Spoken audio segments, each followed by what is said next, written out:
Welcome back, everybody. We're talking more Danny Phantom. I know it's not Danny Phantom month, but I'm stuck in quarantine and don't have much else to do, so I thought it'd be fun to review some more episodes of Danny Phantom. We're going to take on Season 2, we're going to get to Season 3, and yeah, I don't know, I just thought it'd be fun to watch some more of the show that I really like, and talk about the episodes. That's about it. Season 2 is kind of strange because I'm not entirely sure what the episode order is.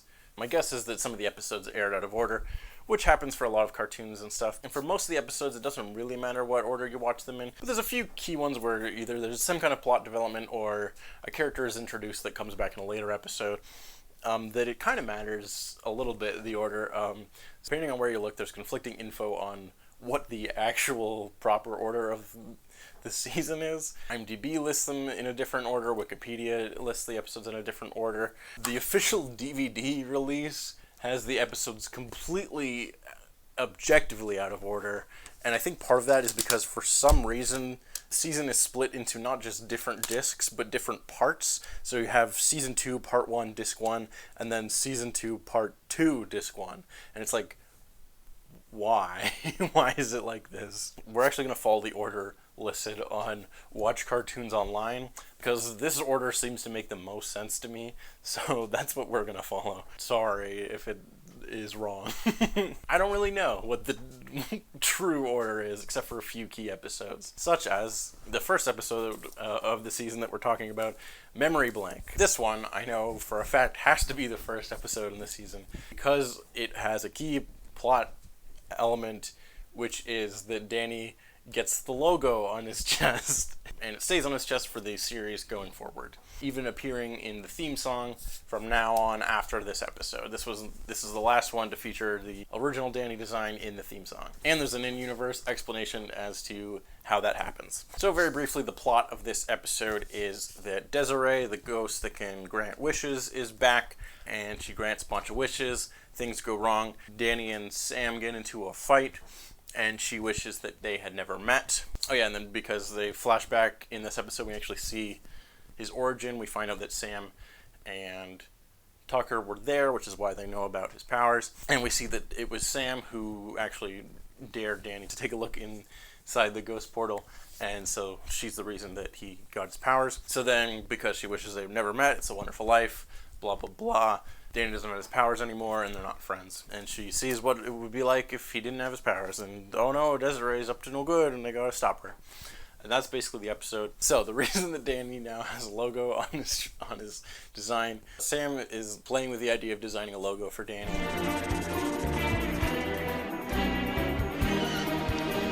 After she wishes that they were never met and Danny loses his powers and stuff, she convinces him to, in order to defeat Desiree, to go into the ghost portal again and get his powers back. But right before he goes in, she slaps the logo on the jumpsuit that he is wearing. And so now the logo becomes incorporated into his outfit, and I think the idea is sort of like him becoming a ghost is kind of him dying, and so he can only appear in the outfit that he was wearing when he died. Yeah, so now Danny permanently has the Danny Phantom logo on his outfit. And then at the end of the episode, they defeat Desiree the same way that they pretty much always do, which is they just wish that she goes away and that all their wishes were undone. Basically the plot of Wonder Woman 84, so I don't know, that's a thing, I guess. It's another careful what you wish for lesson. But this one's a little bit different because we play with the continuity of the series. We establish some key things about Sam's importance in the franchise, and we set up a new design and the new season for the show. Oh yeah, and then also when Sam's like unwishing everything, she's like really quickly, she's like, and I also wish that Danny kept the logo from the beginning and that we just, that's just how it is from now on. I wish Danny and I had never had that fight, and I wish Danny, Tucker, and I remembered everything and his costume stayed the way it is because I really, really like it. So there you go, that's why it's in the theme song from now on. It's just part of the canon now. Playing a little fast and loose with the continuity, but I think it works for this episode, and it is at least an explanation for why he has the logo in the theme song, which depicts his origin, and they do it in a way that it still kind of works. Yeah, that's about it. That's like kind of the biggest thing that happens in this episode is that Danny gets a logo on his outfit, which normally wouldn't really be that big of a change in a series, because they wanted to like keep it part of the theme song and part of the lore that his outfit is what he was wearing when he first became a ghost. It becomes this overcomplicated thing, but I think it works because they do try to give an explanation for why his design is different. They don't just like, it's different now. So I do appreciate that.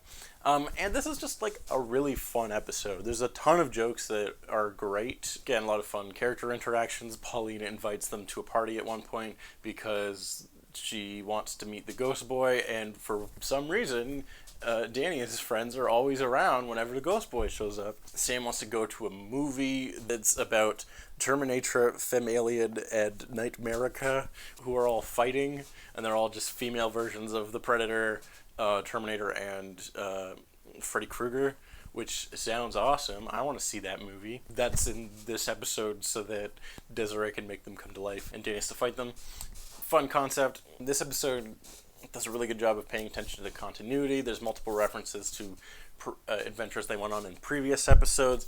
There's a scene where Sam's trying to show Danny how they're friends, even though he doesn't remember her, and she's showing him her notebook, and she has like all these different photos of them hanging out. One of the photos is from the episode with the gorilla, where it's Danny and Tucker cuddling, which is funny because gay, but a good callback nonetheless. We see the Spectre deflector again, which I think we've seen before, which is why Sam remembers everything but no one else does. There's a moment where Danny accidentally falls through the floor because once he gets his powers back, he again doesn't really know how to use them. And he's like, why is there all this meat here?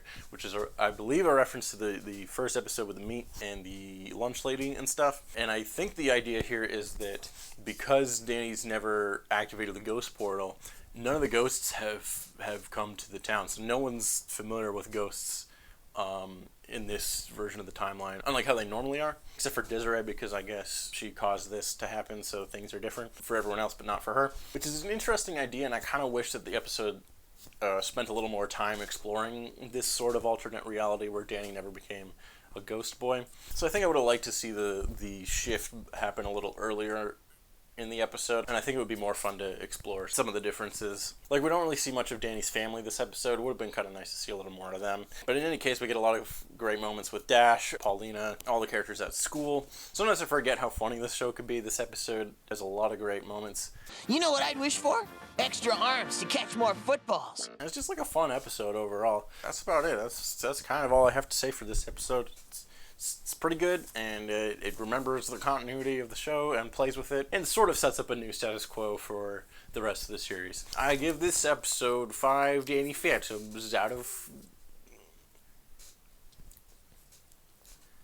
See you next time on the show where we watch the next episode, and yeah, that's about it. So subscribe, I guess, if you want to see more of these videos.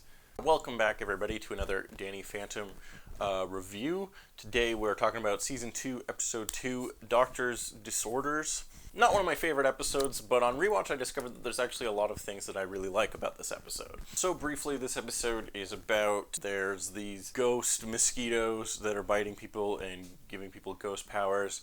So this creepy doctor shows up and quarantines a bunch of the students at the creepy abandoned hospital at the edge of town, where we eventually find out that Spectra is behind this, the one ghost who was the guidance counselor in Season 1, and she's trying to suck out the essence of all the best students or whatever to make herself beautiful and more powerful and blah blah blah blah blah. It's not a crazy complex or even super original story here. See Spectra again, and she's kind of fun, but not used as interestingly as she was in the first season. Although I like that they are trying to do something different here. But there are a lot of things that I like about this episode. Creepy Hospital is a really fun location. There's lots of little fun like visual gags with the different characters getting ghost powers and stuff. We see another iteration of Dash getting possessed or transformed by a ghost, which I feel like happens a lot in this show. But I think one of the stronger things about this episode is actually its structure and like writing. It's actually really strong. Basically everything that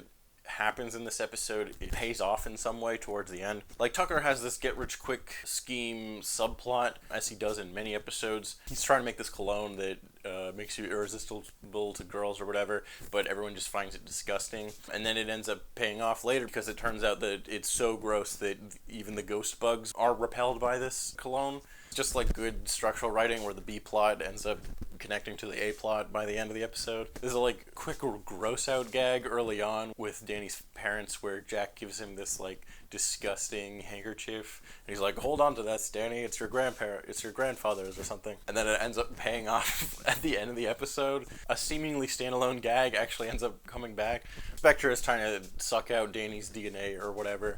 If she's so hot on getting Fenton DNA, maybe I can provide a substitute. And so it's like, oh, okay, like that seemingly random bit actually paid off in the end. Okay, that's actually cool. And then Spectra transforms into this gross, like, booger monster creature version of herself, which I'm not a huge fan of gross out humor just in general. I find it more gross than funny. Who'da thunk? So I'm not like a huge fan of this design or whatever, but at least they are trying to do something different and not just the exact same plot over and over again. Again, the creepy hospital is a really fun setting. Spectre has this like sidekick who can like transform, and he transforms into this evil doctor who's pretty fun and has a couple fun lines. Are you from the government's disease control center? Sure, let's go with that. So I like that. But yeah, I don't know. That's the thing that kind of turns me off of this episode, I think, is the gross booger monster that happened, that is in the thing. I feel like that was a trend in early 2000s cartoons to have just like gross stuff happen. Like, do you remember that show Martin Mysteries? That might have been a Canadian one. Or Grossology, a show that's just entirely devoted to gross things. There's that one episode of Ben 10 where he gets a cold, and then all of his aliens have a cold too, so they're all like disgusting.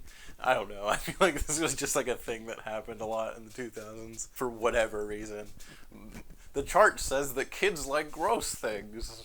I don't know. Yeah, that's about it. That's all I have to say. It's a good episode. There's some fun character interactions. I like that all the like seemingly random jokes and B-plots actually come back in the end. Tucker has a little bit of an arc, kind of, where they establish that he's afraid of hospitals and then he has to conquer his fear by breaking into the hospital and rescuing Danny, only to ironically injure himself at the end. And so he ends up in the hospital for real with a broken leg. And then they have this like excellent bit where they wheel in this old guy who's next to him, and it's the perfect distillation of like what kids think old people are like, where he's like, let me tell you about back in my day. You see that television? We didn't have television. We had radio. That's one of my favorite lines of the entire series, which is, are you trying to climb out that window? Back in my day, we didn't have windows. And that's it. I don't know. There's a joke where I think a kid sits in a urinal at one point. I don't know where else to put that. I just noticed it and thought it was weird. That's it. Not the most memorable episode of all time or anything, but it is well written. There's some good jokes, and like it's well structured, like a good episode of a thing. So I don't know. It's still fun. That's about it. We'll see you next time. Welcome back to Danny Phantom. We're talking about more Danny Phantom. This episode is called Pirate Radio. Okay, so the plot in this one. Here we go. So they introduce this new pirate-themed villain named Youngblood, who is voiced by none other than Taylor Lautner, hot off of Shark Boy and Lava Girl. He's now in Danny Phantom. Yeah. He plays this like little kid pirate ghost, and he's got like a whole crew and a big floaty pirate ship. Just like a fun gimmick villain. Turns out that Youngblood has teamed up with Ember. That's right, Ghost Avril Lavigne is back, and they are trying to brainwash the adults and kidnap them in order to run the ship and, I don't know, take over the world or something. I don't know what their end goal is, but anyways, that's what's happening. And look, pirate Ember. She's got a fun pirate outfit. Hey, what's up with his outfit? Yeah. Is he a pirate? Are you a pirate? Pirates are in this year? This episode is seemingly all over the place, but there's a lot of stuff in it that I think are really, really fun. Like, for one, they actually do a really, really good job setting up Ember's return. She's using this, like, elevator music sounding record to brainwash all the adults in the town, and Jazz, I guess, because she considers herself an adult, which I guess is good enough. And if you listen closely, it's literally just a remix of the Ember song from the previous episode with her.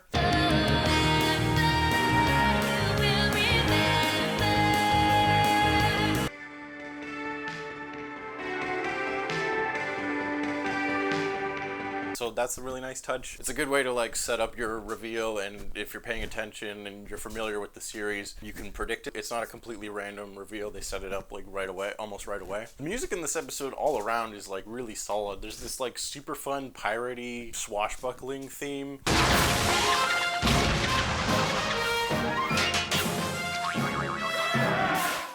It's just a fun theme. I don't know. Pirates of the Caribbean was in, and we gotta make a fun pirate episode, I guess. What's ironic about this episode is they refer to the, like, music that's targeted towards, like, adults as, like, vaporwave, which is funny because if this episode came out now, the vaporwave stuff would be what you would target towards the teenagers. Ember basically puts out an album titled Chill Beats to Study / Relax to. Although, like, in the actual episode, it's not exactly the 80s vaporwave that I'm thinking of.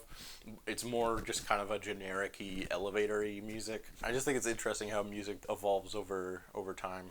Vinyl? What is this? The Stone Age? It's also a fun callback when they figure out that it's actually Ember involved in the mind control music stuff. So like a cruise that the parents are tricked into going onto that's called like Ember's Back, and then they realize, oh, Ember's back, which is the exact same thing that they did last episode. I don't think I mentioned it. The evil henchman of the bad guy was disguised as a doctor. I think his name is Bertrand, and he's like, my name is Bert Rand. Bertrand!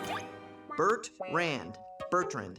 How did I miss that? And they do the exact same thing here, but at least they acknowledge it. Ember's back. Ember's back. That's not a clue, that's a billboard.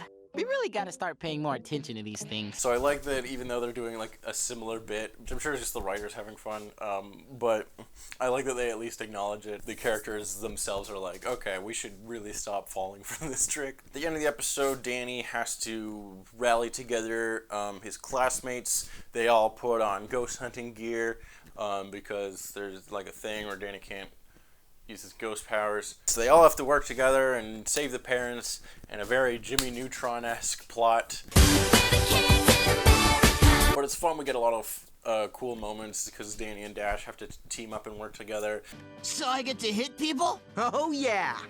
Not me! Sorry, old habits. So there's a lot of fun interactions there. They even set this up really early on in the episode when Dash says something like, we'll never listen to you, Danny. But of course it comes back later. And yeah, it's just like a really fun episode. There's a lot of fun moments, like the switch to the op center where all of Danny's parents' like big equipment is. The main like on switch is hidden in the fridge right next to the emergency ham, which I think comes back later. So that's fun. And yeah, they eventually defeat Youngblood. Ember just kind of gets away, and Youngblood and his whole pirate ship end up being trapped at the bottom of the ocean, I guess.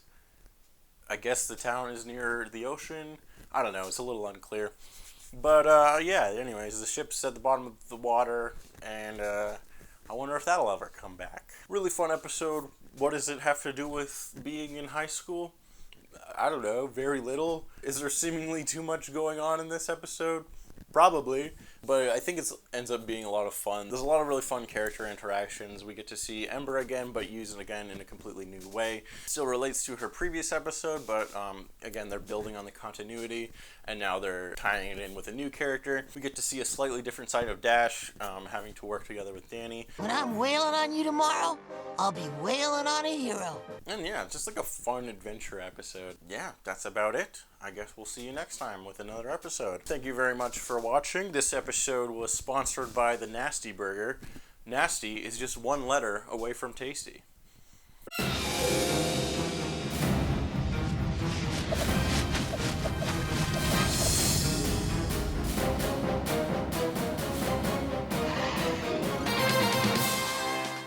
welcome back, everybody, to another Danny Phantom review. This time we're taking a look at the Season 2 episode Rainstorm.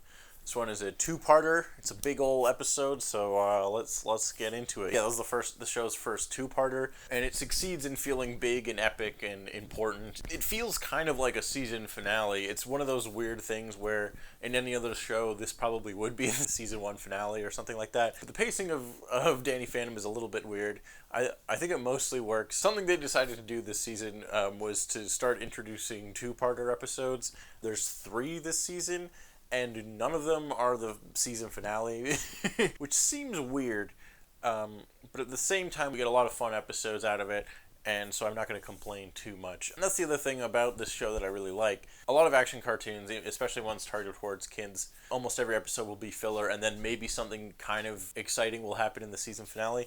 Not the case with Danny Phantom. Every few episodes, something big happens that shifts the status quo at least a little bit. And that's what we get here. 4 episodes into season 2, we get a big, epic, big battle episode, and it's really fun. So the plot of this one, Vlad is traveling the ghost zone, and he uses the skeleton key to unlock this sarcophagus that's holding the Ghost King. Nice little touch if you remember the last time we saw Vlad, he was in the ghost zone looking for the skeleton key, and so we pick up that story right where we left it. Vlad now has a skeleton key, a magic ghost key that can unlock any door in the ghost zone or something like that, and he uses it to unlock this evil ghost who's the most powerful ghost we've ever seen before. What I like about this guy is, although it's like a brand new villain that comes out of nowhere and he's like the biggest villain we've ever seen, it still feels like a natural extension of the Danny Phantom lore we've seen up to this point. He's actually imprisoned in the same castle that we met the Fright Night, the Halloween-themed night ghost. And so as we know that there is a ghost knight, it makes sense that there would also be a ghost king. Although we haven't heard of this guy before, I think it does feel like a natural extension of the lore. And the stuff with Vlad and the skeleton key is a nice callback, a nice attention to continuity, which the show does care about most of the time. Brian Cox plays the Ghost King, and he just kind of hams it up, and it's a fun performance. We don't get a whole lot of him here because this episode is mostly focused on Danny and Vlad and Valerie. Yeah, that's right, Valerie's back. Yay! The best character. We get a lot of great moments with her and some cool character progression as well. So basically, Vlad unleashes this Ghost King because he's trying to steal his power or whatever, and then, oh no, now he's loose and causing havoc and going to try to take over the world and all that stuff. This also drives out pretty much all the ghosts we've seen up to this point in the ghost zone, out of the ghost zone, and they're all like kind of hiding in Amity Park because they're afraid of the Ghost King. They know he's like too powerful. We get to see Skulker and Ember, and all the ghosts we've seen up to this point come back in this big epic two-parter episode, so that's really fun. But yeah, the main plot kind of revolves around Vlad, Valerie, and Danny and their different interactions and relationships to each other. All fun stuff and really cool and interesting character dynamics that make the show really fun. Valerie's starting to develop a bit of a crush on Danny Fenton, but she still hates Danny Phantom. Vlad reveals to Valerie that he gave her all the ghost equipment, becomes a little bit of a mentor figure in this episode for her, encouraging her to continue her fight against ghosts, but she's still after Vlad when he's in ghost form. All these 3 characters end up having to team up to fight the Fright Night and his army of skeleton ghosts, because even though they all are kind of enemies, they realize that they do have to work together in order to fight this bigger, badder threat. And that's one of the things I really like about this series, is whenever they bring back some of their villains, they don't just bring them back for no reason. There's always either a new, unique way that they're using them, or they're teaming up with Danny in order to fight a bigger threat. And I think that's a really fun way to use all these fun and colorful characters. Towards the end of the episode, Danny steals the new gadget that his parents are working on. I believe it's called the ectoskeleton, which is this big like mech suit thing that like taps into your nervous system or whatever, and he uses that in order to save the day and defeat the Ghost King. I think this works for 2 reasons. One, it's a fun extra big power-up mode. So many great opportunities for like action figures in this series, and unfortunately they never really got around to making a lot of action figures for this show, which is too bad, because it's like This episode is like the perfect example of like why that would be fun. But it's not just like an extra power up and Danny gets to be like even more powerful than ever. Because the exoskeleton taps into your nervous system or whatever, it slowly drains his energy and power level. Although he gets a power boost while he's using it, it's slowly draining him, and so there's a limitation to the amount of time he can be in this power suit. So it's not just like he becomes super ultra powerful. He still has a limited time that he has to use wisely in order to defeat the villain. Good use of power levels. On top of that, in that sequence, we also get some really key moments. Danny finally manages to cement his reputation as good hero ghost that is no longer known by the media as Invisible, but Danny Phantom. He finally gets them to call him by that name because the whole town is under threat, and everyone gets to basically see him save the day. The majority of people now consider him a hero, which is good news for Danny. We also get to see Danny use the like copy ability that we've seen Vlad use multiple times. Danny uses it for the first time here, which is cool. Again, showing that over the course of the series, he's growing in power level and abilities. And yeah, he gets to save the day and be a hero in this big epic finale-esque two-parter. Just like really cool stuff and with a lot of great character moments. They set some stuff up at the end of this episode, most of which comes back later on, but not all of it. Valerie now having a bit of a crush on Danny, that comes back. That's part of the new status quo. Obviously, Danny is now cemented as most people know him as Danny Phantom, and that agree that he's on the side of good. Vlad ends up stealing the ectoskeleton at the end of the episode, which I believe comes back later on. There's also this hint that he's teamed up with the Fright Knight, and I don't remember if that ever comes back, but I guess we'll see later on. And then some just like random stuff that I found interesting. When they show the origins of the Ghost King, they talk about how he's one of the oldest, most evil ghosts in all the Ghost Zone. But then there was this like order of these ancient like hooded ghosts that sealed him away in this sarcophagus or whatever.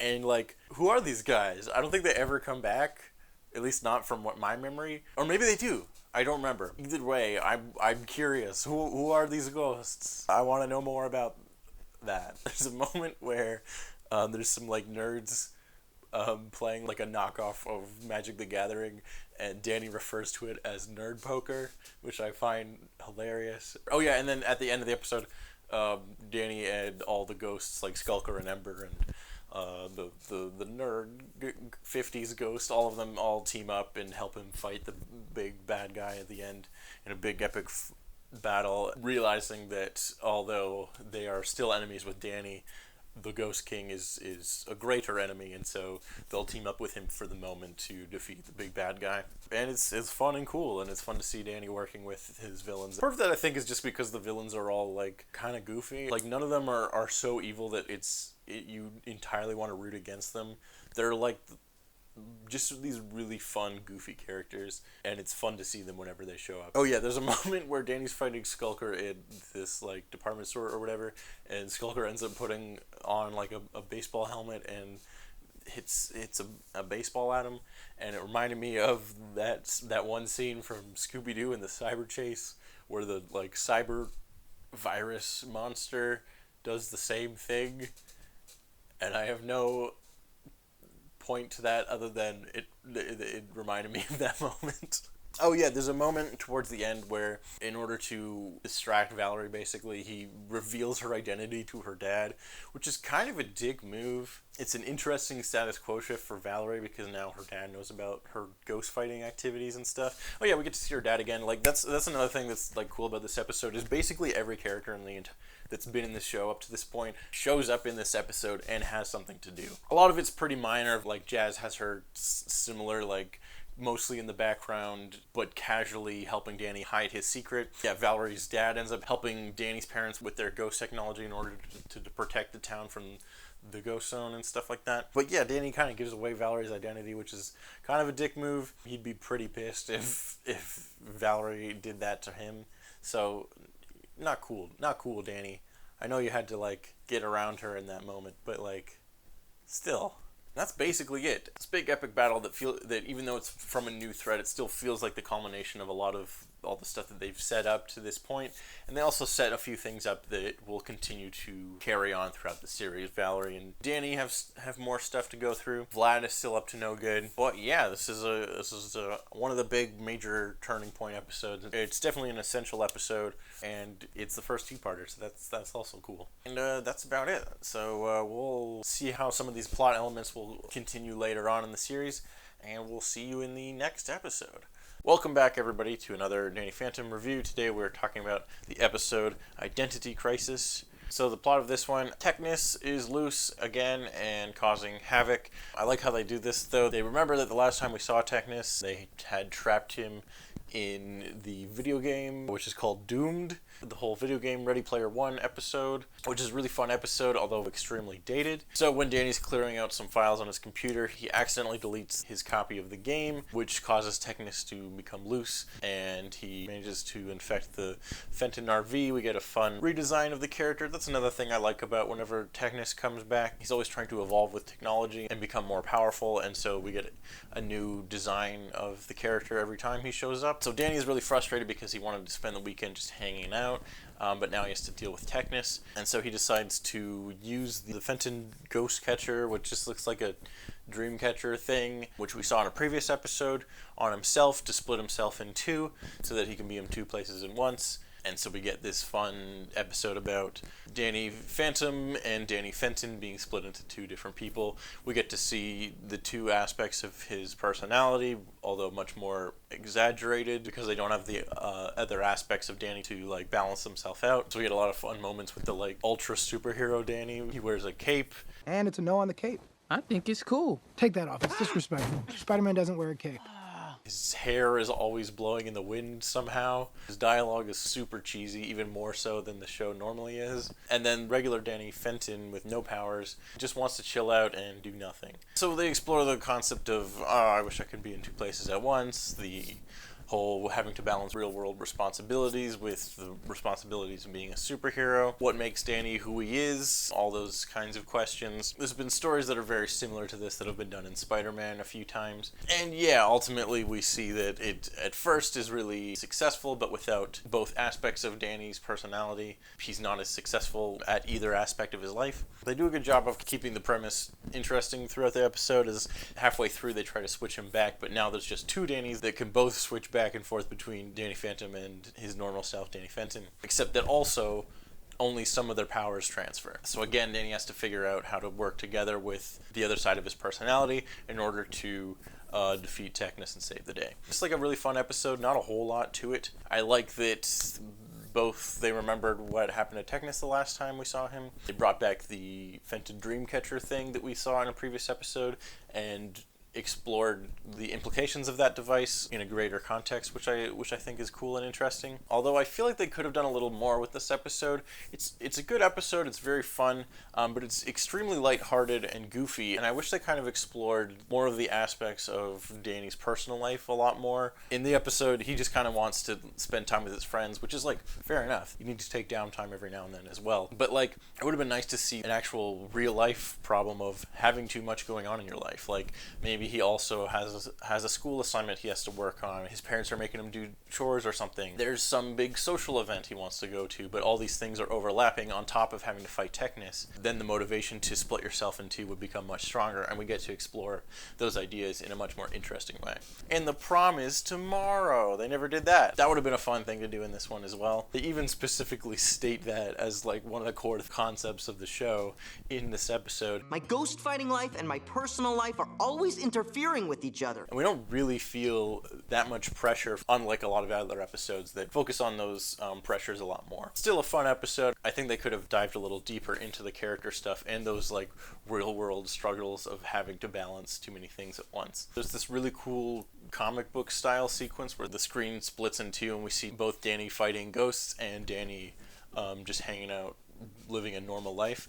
And it's a cool sequence. We see how those different situations parallel each other, and it's very easy to read as well. This is something I might want to talk about further in another video of some kind, but I'm often fascinated by how movies will sometimes try to adapt a comic book style paneling within like a movie or TV show frame. And the biggest problem with trying to implement that comic book style into a different medium is that with film, things are happening in a linear fashion in a specific amount of time, and so you can only really look at one thing at a time, even if there's more than one thing going on in the frame. So when you have multiple frames within the same shot, it can be very easy to lose track of what you're supposed to be paying attention to.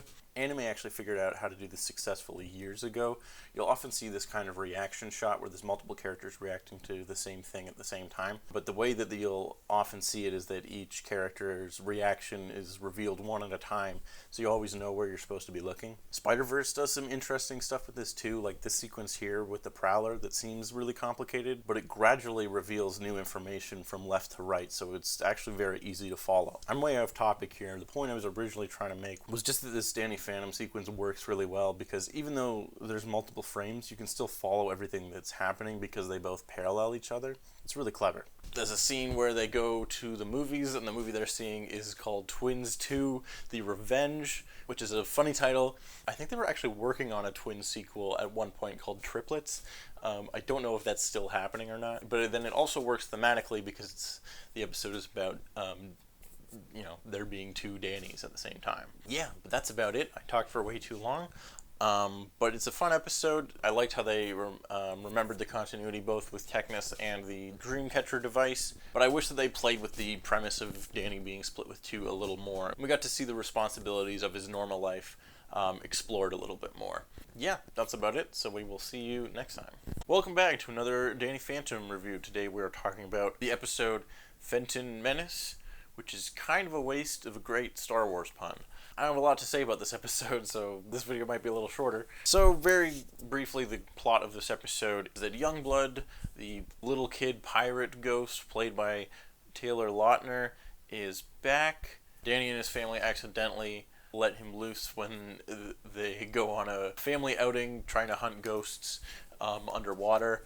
And they come across the pirate ship that's still trapped underwater from the last episode with Youngblood. A little nice piece of continuity there. They accidentally let him free, and now he's terrorizing Danny. And this time, Youngblood is taking on a cowboy theme, because I guess he can just change his gimmick to whatever he feels like. Which is kind of interesting, I guess. I like that they're trying something a little different here, and I guess it makes sense that Youngblood is supposed to be like a little kid, so, last week he was into pirates, now he's into cowboys, so his gimmick changes. So this episode has like this kind of weird framing device. It's told from the perspective of Jazz. We even get a "I bet you're wondering how we got here" intro, which is always great.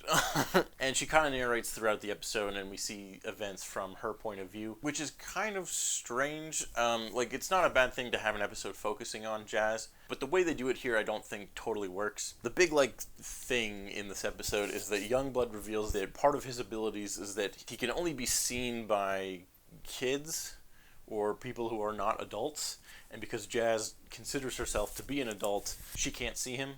And neither can Danny's parents.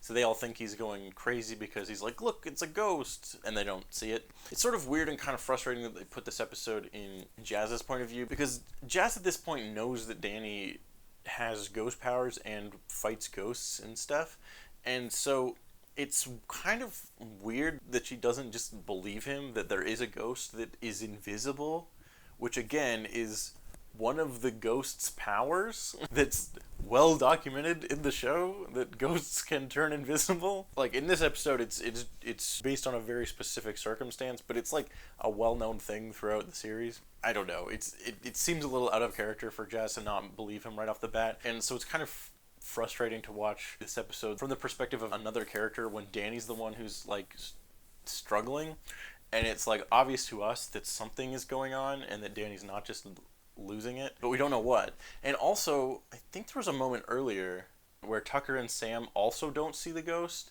which is like, wait a minute, why not? You didn't see anything, did you? So this episode isn't great overall. It's not terrible. Jazz has a kind of nice arc about like learning that she doesn't have to act like an adult all the time and she can enjoy being a kid. Like, that stuff is fine. There's a little moment with she has this like Einstein-themed teddy bear, which I think they set up in an earlier episode. So I like that attention to detail and stuff like that. But it's just kind of like a whatever episode where Jazz kind of causes all the problems and then at the very end helps out, when if she just kind of listened to Danny and trusted him, none of the problems would have happened in the first place. So I don't know. It's not my favorite episode.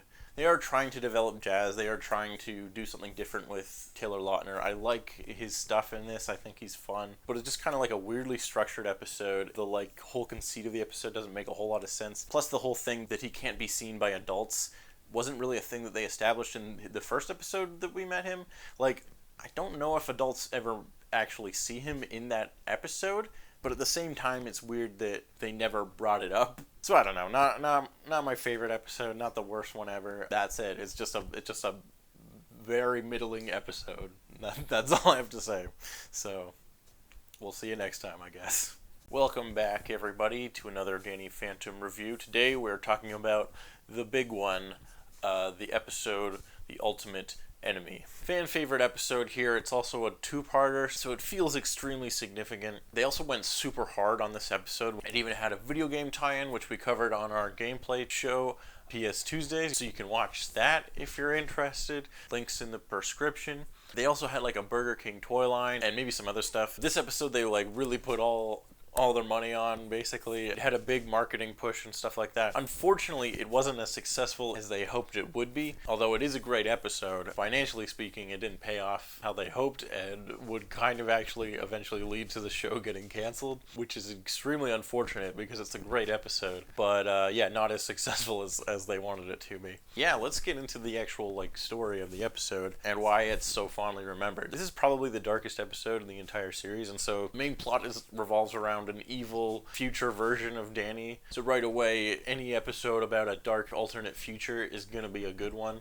So darker themes and story, two-parter episode, video game tie-in, everything about this episode feels big and significant. So I think that's part of why it's remembered so fondly. But let's get into the actual plot of this episode. So we start off in the future. We see a future version of Valerie, which is really cool. She doesn't get a whole lot of screen time. We actually don't see her in the present time at all in this episode, which is a little strange.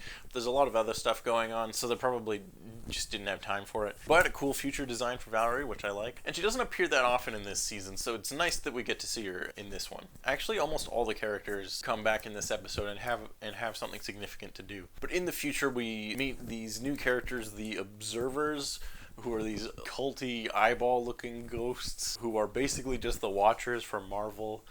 They just kind of observe all the important things that are happening that relate to the Ghost Zone and keep tabs on everything, I guess. And then we meet another new character, Clockwork, voiced by David Carradine, who is really fun.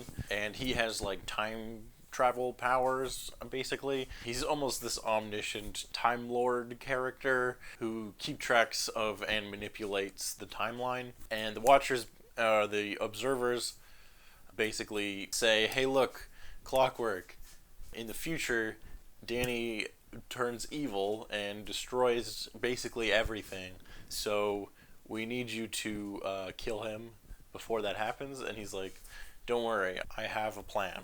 Then we pick up with Danny, who is in class. There's a presentation on the CAT test that's coming up, the career aptitude test, which Danny has to take, which Lancer's all like, this will decide your future, and we have all these great like foreshadowing moments. It's actually a really well written scene that like establishes the whole themes of the episode and sets up the entire main conflict, where basically Lancer's like, if you do well on this test, you'll be successful like Jazz. If you do poorly, you'll end up in a dead-end job at somewhere like the Nasty Burger, which is like the fast food place. And here they set up this thing about the Nasty Burger secret sauce that if it's not like maintained properly, it'll literally explode. I think the fast food worker guy even has a line about how his life is basically over since he works in this dead-end job. Who am I kidding? My life is over.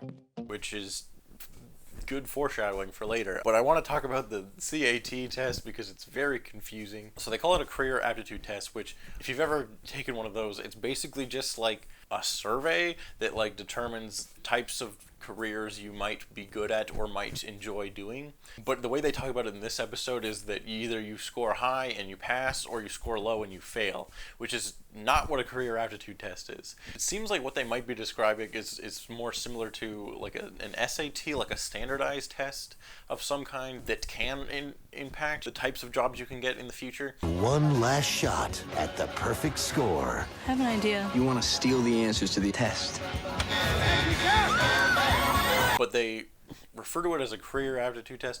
There's also like a specific answer sheet, and there's like right and wrong answers. So I don't know. It's very confusing how they explain what the test is, which is kind of the whole conceit of the episode. It doesn't really matter. It's just a metaphor for the choices that you make affecting your future, and the themes of the episode about how the future is not written in stone. It's based on the choices that you make. It's just an easy parallel between Danny's personal life, having this big test in school that is said to determine his future, and this time travel plot that literally will determine his future. So that just kind of parallels nicely, and the actual logistics of it don't really make any sense, but if you don't think about it too hard, it's a really fun episode. Okay, let me try to figure out the time travel element of this episode, because it's kind of confusing, as all time travel stories are. But essentially, the chain of events that lead to Danny becoming the evil Danny that the heroes are trying to prevent is that at some point in the evil Danny's timeline, Danny cheats on the test, which leads Lancer to call his family and have a meeting with them about Danny cheating at the Nasty Burger, which is not being maintained, and so the secret sauce explodes, which kills Danny's entire family and Tucker and Sam and Lancer as well. And then due to his entire family and friends fucking exploding, Danny becomes so depressed that he goes to Vlad for help and asks Vlad to rip the humanity out of him so he can no longer feel sad about his entire family exploding, which Vlad does, and then Danny's ghost self rips out Vlad's ghost part of him and fuses with that, becomes even more evil, and then murders his own human side and continues to grow evil until he has basically taken over the entire world. And some of the Ghost Zone, it would seem, because all the ghosts are fucking scared of them. We get to see fun future versions of the ghosts throughout this episode. There's like Lunchbox, who's the daughter of the box ghost and the lunch lady, which is interesting because it implies that ghosts can have kids somehow. We get a version of Skulker that's combined with Technus, which is kind of fun. They even bring back the purple-back gorilla joke from the first episode with Skulker, so that's a nice little callback. And then we see some future versions of like the Box Ghost and Ember and Johnny 13 and some of the other ghosts from the series. Anyway, so the whole Danny becoming evil plot that Danny and his friends are trying to prevent is made more complicated because the events in the way they transpire in this episode only really occur that way because people are influencing these events through time.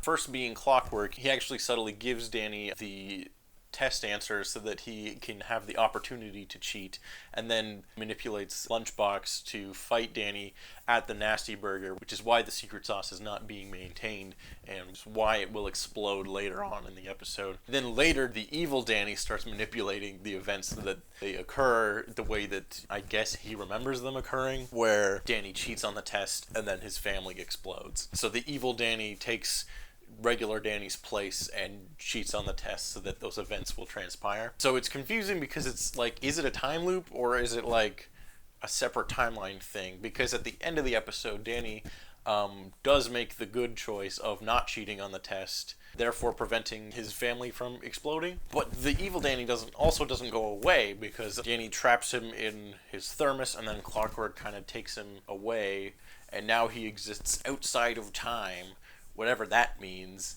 and they suggest that he'll come back at some point in the series, and then he never does.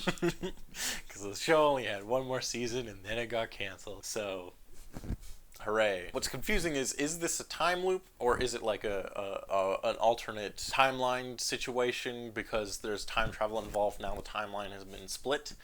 And I'm not entirely sure.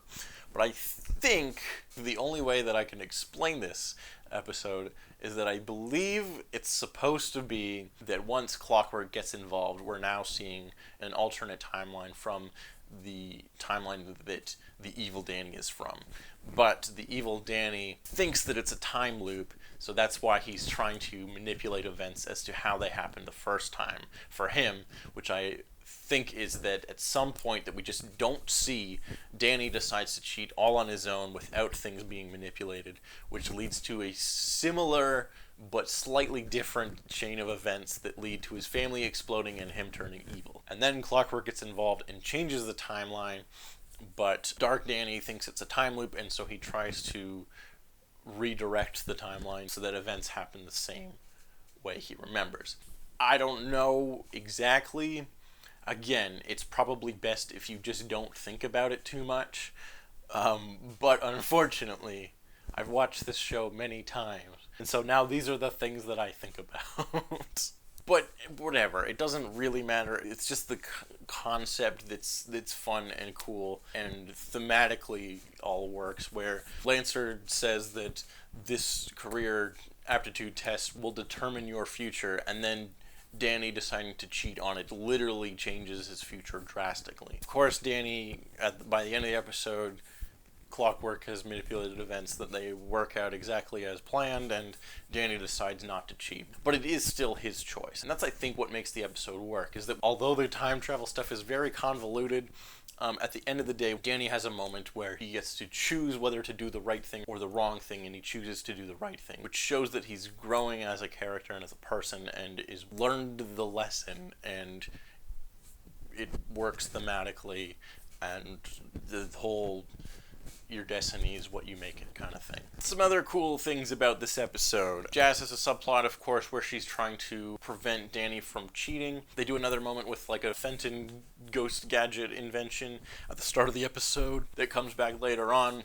This time it's the boomerang, which can lock onto a ghost signature. Jazz later on uses it to send Danny a note through the ghost portal when he's trapped in the future, and the boomerang just travels around the ghost zone for 10 years until eventually it finds him in the future. This is also significant because it leads to Danny figuring out that Jazz knows his secret, and so at the end of the episode we get another shift in status quo where now Danny knows that Jazz knows that he's a ghost, and so she becomes a little more involved in his life, and the main status quo of the series shifts a little bit once again. We also get a new ghost power, first introduced at the start of the episode with the evil Danny, this ghostly whale. It's like a Black Canary sonic scream attack thing, but ghost themed. And then Danny, throughout the episode, learns how to do it. So again, I like throughout the series that Danny becomes stronger and better at his abilities. There's some other fun details in this episode. The Fright Knight has a very brief appearance early on, and he has this like D20 attack, which I think is fun. Danny and Tucker and Sam have this like brief kind of fight with Clockwork. When Clockwork's using his like time abilities, the score will change based on what he's doing. So if he like reverses time, the score will play in reverse. Time out. Little details like that I think are fun, and it's done, and they did it before Tenet, so suck on that, Nolan. Several of the Fenton gadgets make a reappearance: the Fenton peeler, the ghost gauntlets, and the specter deflector. Little nice attention to detail and continuity, which I like. Also, Dark Danny has a moment where he says, "I'm inevitable," in a time travel story where he's the big bad. But me, my future, I'm inevitable.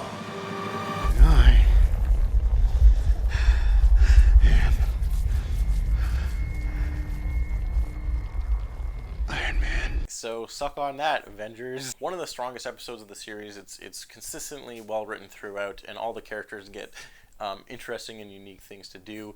It has an obvious but strong and consistent theme throughout. It's extremely dark. I think the darkest episode of the series. For many fans, this is the peak of the show. It's almost exactly in the middle. We're about halfway through the second of 3 seasons, and it doesn't really ever get better than this episode. But yeah, a really fun and strong episode with dark themes and interesting ideas, cool world building, setup for a extremely interesting villain that never comes back. But that's not a negative of this episode. It's just like a cool dark future episode, and it works really well. And it has something to say about the characters. As long as you don't think too hard about the logistics of the time travel or what the hell the CAT is in this universe, it makes for a really fun episode and a really good time. And the video game is not bad either. So that's about it. We will see you next time in the future.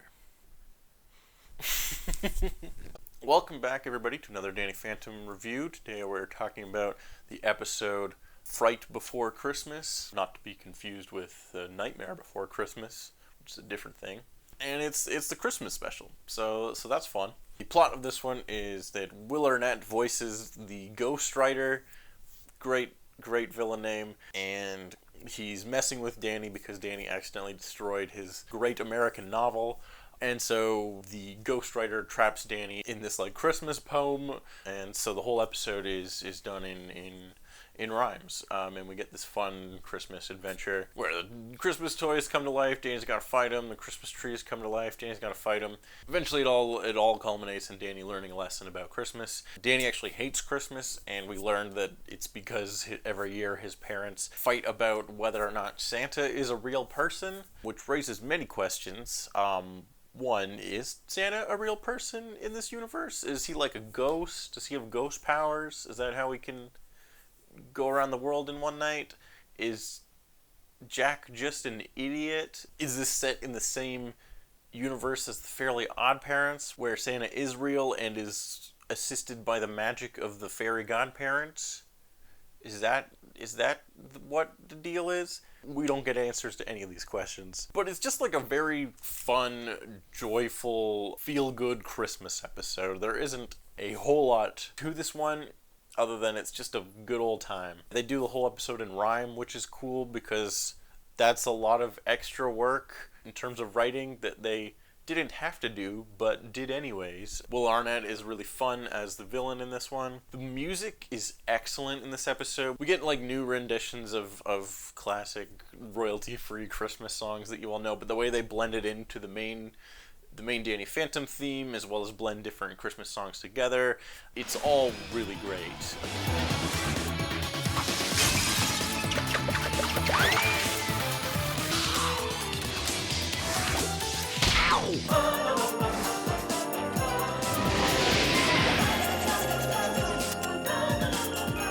There's some nice details in this episode as well. We get to see Bearbert Einstein again, the little teddy bear that Jazz has, so that's a nice touch. Danny uses his ghostly whale at one point. This is only the second time we've ever seen that, so that's kind of cool. They also established that on Christmas, all the ghosts have a truce, and they just enjoy Christmas, which is fun.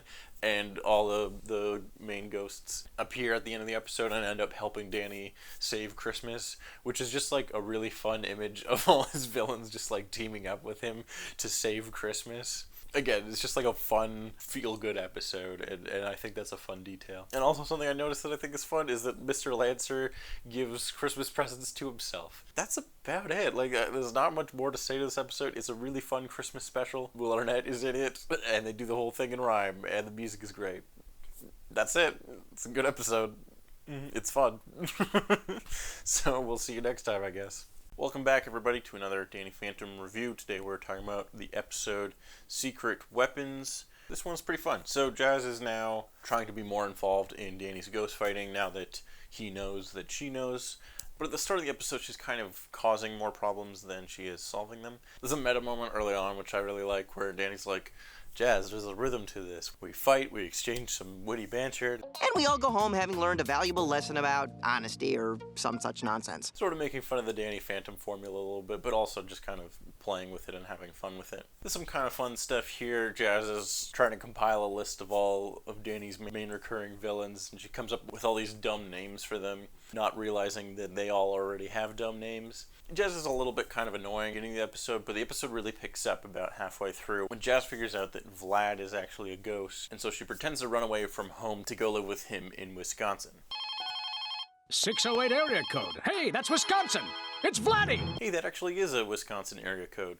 Good job, show. So now Vlad's involved, and Jazz has convinced him that she's decided to run away from home and she wants to live with him. This is where Jazz starts to get a lot of good moments. She's like really obviously up to something and has ulterior motives for being there because she's sneaking around his like secret lab and stuff like that. But what's really fun about this episode is that Vlad just genuinely wants to believe her story that seems too good to be true from his point of view, that he just kind of humors her. Even when Danny finally shows up and he realizes that there is something up, he still just kind of wants to believe her that she genuinely just wants to leave her family and live with him. Makes Danny and Jazz fight in a football field. That's right, we got a good old Mr. Sunday Movies who would win in a fight football field situation going on in this episode, which I think is fun. And the ectoskeleton comes back from the last episode that had it. Vlad had stolen it at the end of that episode, and so now it reappears here.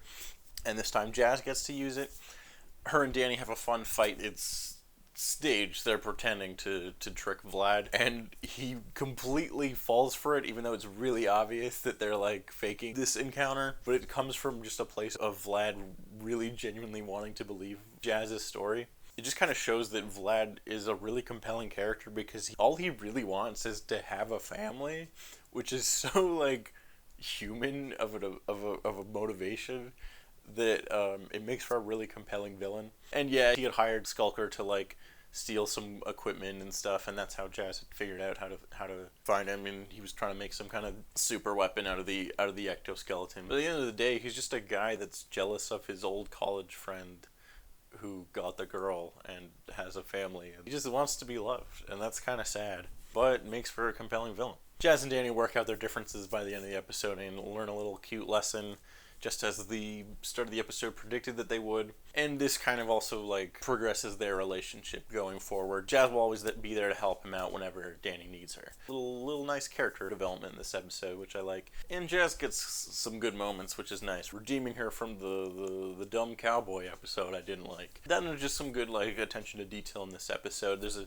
scene early on where they fight the like ice power ghost. I forget his name, but it looks like the scene is set at the water park that we saw in an earlier episode. Danny goes to find Skulker in the ghost zone, and he meets him in his lair that we've seen before. Stuff like that is really cool. There's a joke that Jazz has, which I really like, where she's trying to trick Vlad, and when he's maniacally laughing, she goes like, "Go ahead and laugh. We'll see who laughs last," something like that. And then later on, comes back and he goes to hug her, and she's like, Keep hugging. We'll see who hugs last. What? Some good Jazz moments and some good character development, and we get to see Vlad again. And so just a fun character development episode. Focuses on Jazz a little more and gives her some really fun stuff to do. Yeah, we all go home learning a lesson about honesty or some such nonsense. So that's this one. It's good. That's about it. So we'll see you next time, I guess. Bye-bye. Welcome back, everybody, to another Danny Phantom review. Today we're talking about the episode Flirting with Disaster. This is another Valerie episode, so you know it's going to be a good one. So the plot of this one, Technus is causing trouble again, because we haven't seen him in like 3 episodes, so he's got to be back. And he's trying to hack into this supercomputer satellite, which kind of hints to us that Danny and Sam will be the one true pair of this show, unfortunately, because Valerie is a way better character. And that actually comes back later on, so we'll pick up with that later. That's about it. This is a really fun episode, and we get to see a little bit of what it would be like for Danny and Valerie to get together, which is cool. Unfortunately, this is Valerie's last episode this season, and I think her second last episode of the series, which is like sad because she's such a great character. They don't use her nearly enough. Obviously the show also got canceled not too long after this, and so there's many things that might have continued on to lead on to other stories and stuff that we never got around to seeing. Like, I always thought it would be really interesting to see what that dynamic would be like if Valerie and Danny actually got together, because they're both ghost fighters and stuff. And would that be challenging? Would they have too many different responsibilities to be able to spend time with each other? Would it be beneficial because because they could fight ghosts together. I don't know. All questions we'll never see answered because the show ended. But nonetheless, this is a really fun episode, and we get to see Valerie and Danny interact in some really fun ways. This episode is just a little bittersweet knowing that it's one of the last times we see Valerie in the show. And that's about it. So we'll see you next episode with a new thing. Okay, welcome back to another Danny Phantom review. Today we're talking about the episode Micromanagement, and I don't know, man, I really don't have a lot to say about this one. Skulker shows up, and Danny has to fight him.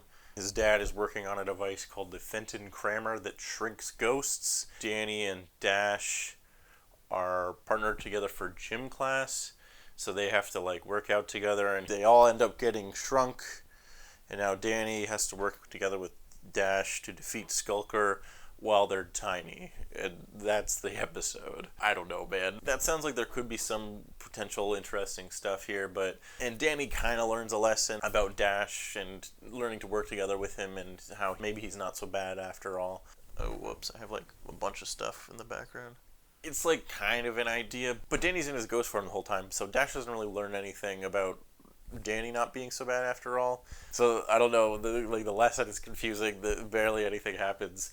I guess there's some creative action with them being tiny, but it's kind of who cares? I don't know. It's just whatever. And it's also just Skulker again. Why not invent a new ghost that has shrinking powers? That would be something new, at least. I don't know. This episode isn't completely terrible. His family has a couple fun moments, but there just isn't much to it. They don't even do anything with Jazz, really, which is too bad. There could have been something interesting there, perhaps. There was a moment in an earlier episode where they kind of established that Dash has a bit of a crush on Jazz, which could be a really interesting dynamic, but they never do anything with it, and they don't do anything with it here, although that could have been something. I don't know, I'm reaching. I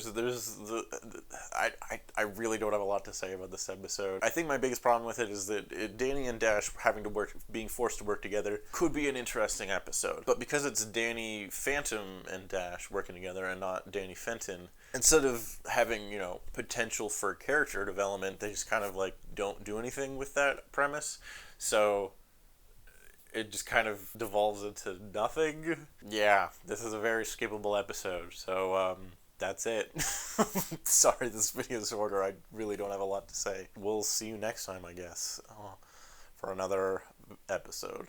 Hopefully one that's a little more interesting. Welcome back to another Danny Phantom review. Today we're talking about the episode Beauty Marked. This episode is about a beauty pageant. There's a beauty pageant happening at the school, and it focuses on Sam because she thinks beauty pageants are dumb.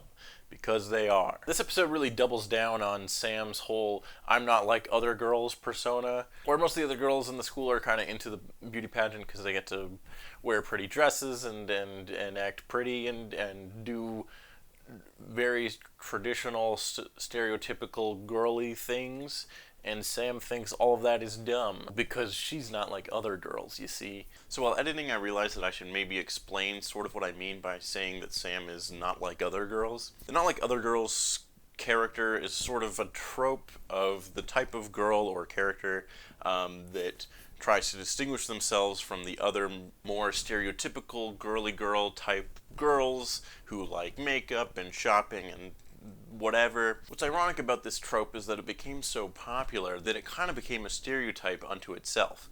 Sarah Zed did a really, really great video breaking down this whole trope and sort of how it became popular and stuff. So definitely check out that video, link in the prescription. Danny ends up being selected as the main judge for this beauty pageant because he is the most average of any of the students.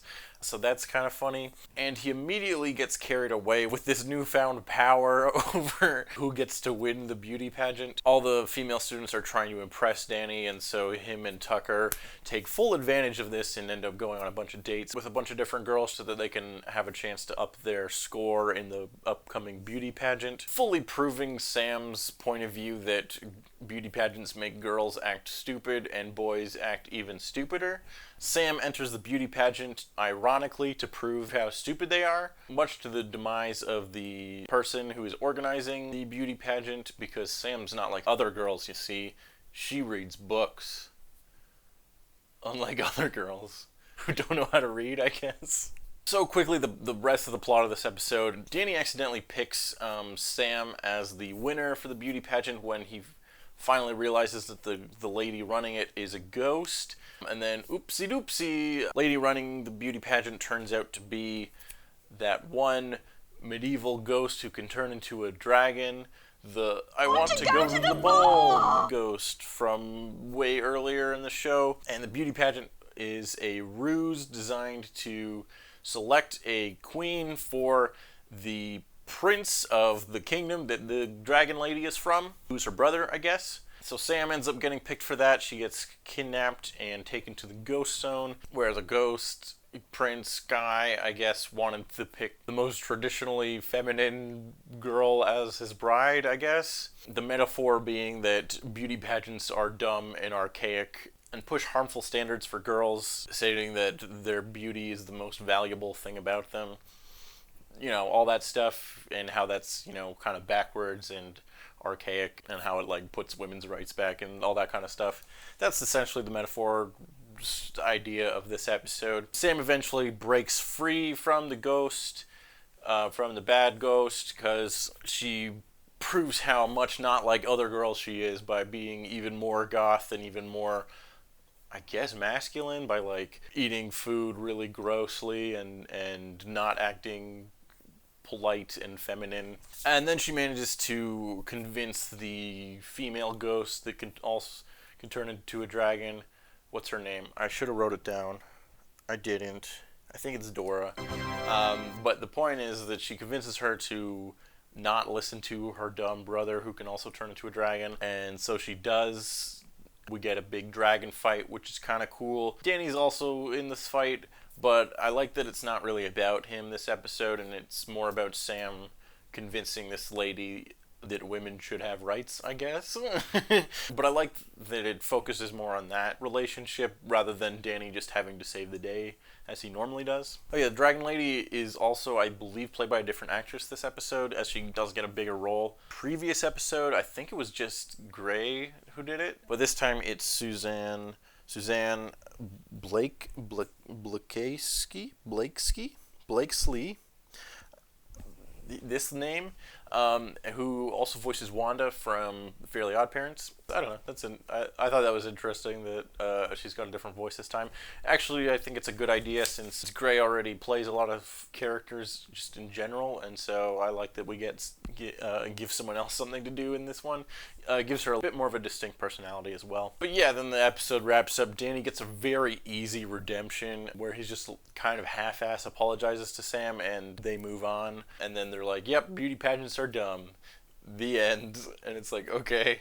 I think they could have done a little more with this episode, especially since it does clearly have something to say about gender politics and things that teenage girls value that can be potentially harmful to mental health, and the way that like beauty pageants push these archaic standards for women on young girls. Obviously this episode is more kind of parody / satire. It's not meant to be taken too seriously, but like it would have been kind of nice if like Paulina learned anything from this episode, which she really didn't, and arguably neither did Danny. He gets like one line where he's like, I should have realized that beauty pageants were bad or something. And it's like, no, wrong. Sam's been telling you that there's something wrong, so that there was a ghost involved the whole episode, and you didn't believe her until it was too late because you were too caught up in the whole spectacle of it all, being part of the problem by reinforcing all those gender stereotypes that beauty pageants are like built upon. So I think this episode should have had at least more of an epilogue where Danny's like, you're right, Sam, I got completely caught up in the thought of being popular and how I didn't really listen to you when you had legitimate concerns about the beauty pageant other than just they're dumb. But we don't really get that in this episode, which is too bad. And even in terms of just kind of like from a parody satire point of view, I think Parks and Rec does a slightly better version of this episode.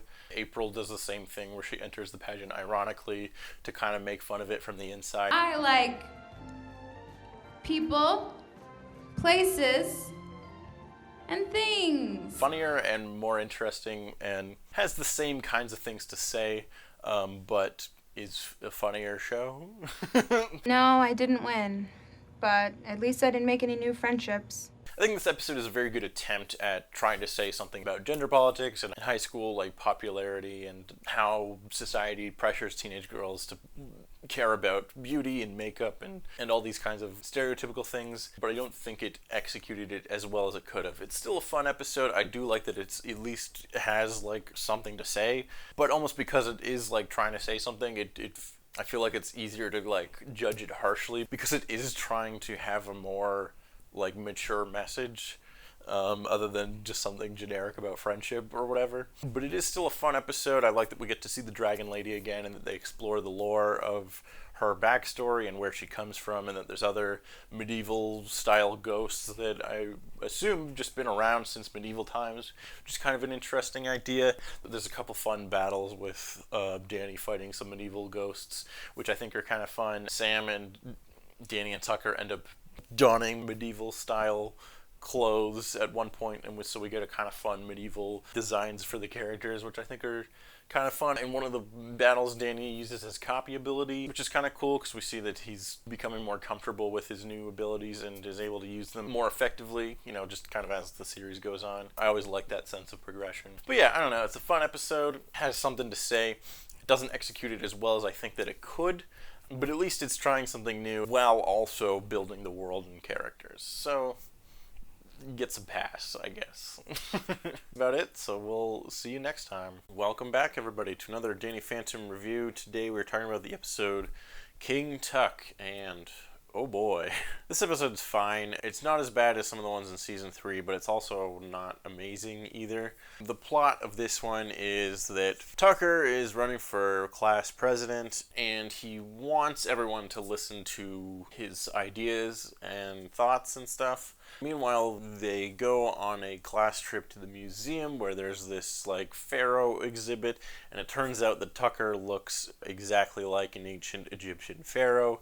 They end up unleashing a mummy ghost who then thinks that Tucker is the like reincarnation of the pharaoh or whatever, and grants Tucker all these like magical powers, and he becomes an Egyptian pharaoh, and that's the rest of the episode. Eventually it all culminates in Danny and Sam apologizing to Tucker that they didn't really listen to him, and that he felt like he wasn't being heard, and that they should have been better friends, and blah blah blah. Tucker sort of kind of learns a lesson about not needing to be in charge or to rule or whatever. Danny and Sam get a perfectly like distinct arc in this episode, but like it's sort of unclear if Tucker really learns anything because he's still kind of being a little bit of a jerk towards the end of the episode. This isn't an incredible episode here. There isn't a whole lot to it. It's not one of my favorites, and it's just kind of exists. It's one of the few Tucker focused episodes which could be interesting, but they just don't really have much to say about Tucker. He works perfectly well as a supporting character, but in the few episodes that focus on him, they're usually on the weaker end. Tucker's a fun character, but I don't think they ever really figured out how to make him more interesting, or develop him in any unique ways. The most I can think to say about this episode is that the idea that Tucker kind of wants to be in charge, or in some kind of leadership role, does sort of kind of come back in the finale, but it's not something that's really been established in the series before this episode, so that is a little bit of a stretch. This one also kind of falls into this pattern I'm starting to notice of sort of the second half of Season 2 episodes, where the first half of the episode they're dealing with a real world like high school problem that has ghost elements in the background, and then the second half of the episode the ghost elements take over completely and it's just about trying to figure out how to solve that problem. Like the last episode, Beauty Marked, is all about the beauty pageant for the first half until they end up in ghost medieval times for the second. This episode is about the class presidency for the first half until it's about them in ghost ancient Egypt. The beauty pageant episode works a little bit better because at least it has something that it's trying to say, where this episode is just kind of another generic adventure where Danny and his friends learn a generic message about friendship, and the like half and half structure I don't feel works as well as most of the episodes from the first season, where they switch back and forth between there's a ghost problem that we're trying to solve, and there's a real world problem we're trying to solve. I gotta study for a test, but there's a ghost attacking, and the time is spent equally on both those things throughout the episode, instead of just kind of the first half of the episode is about something relatable, and then it goes off the rails and it's about something completely different, and the thing from the beginning is barely even relevant, except for maybe a small epilogue at the end of the episode. That's about it. Like, there's not a whole lot more to this episode. There's a new mummy ghost, who comes back in 1 or 2 episodes, I think. Dash has a couple good moments. He's running for class president as well against Tucker, and his platform is basically just, I will beat you up if you don't vote for me, which is pretty funny. And then there's a moment later on in the episode. Doing manual labor for a geek we used to make fun of? This isn't supposed to happen until we're like 30! But other than that, like, there's some good music in this episode, some Egyptian-influenced variations on the main score.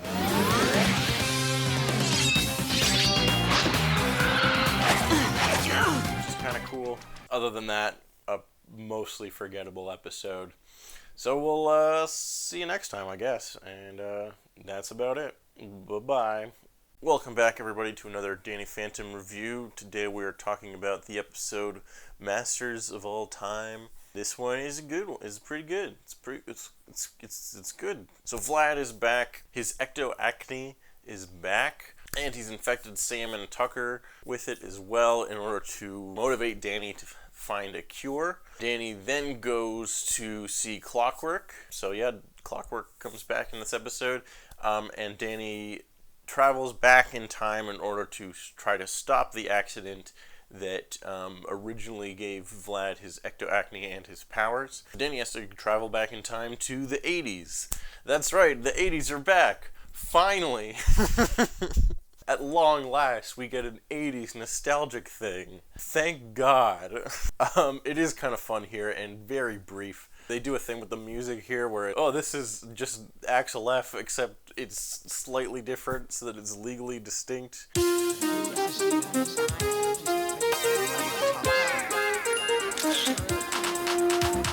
It's actually very similar to what they did with the music in the 50s episode with Sidney Poindexter, where they just use Mr. Sandman, but it's like slightly different.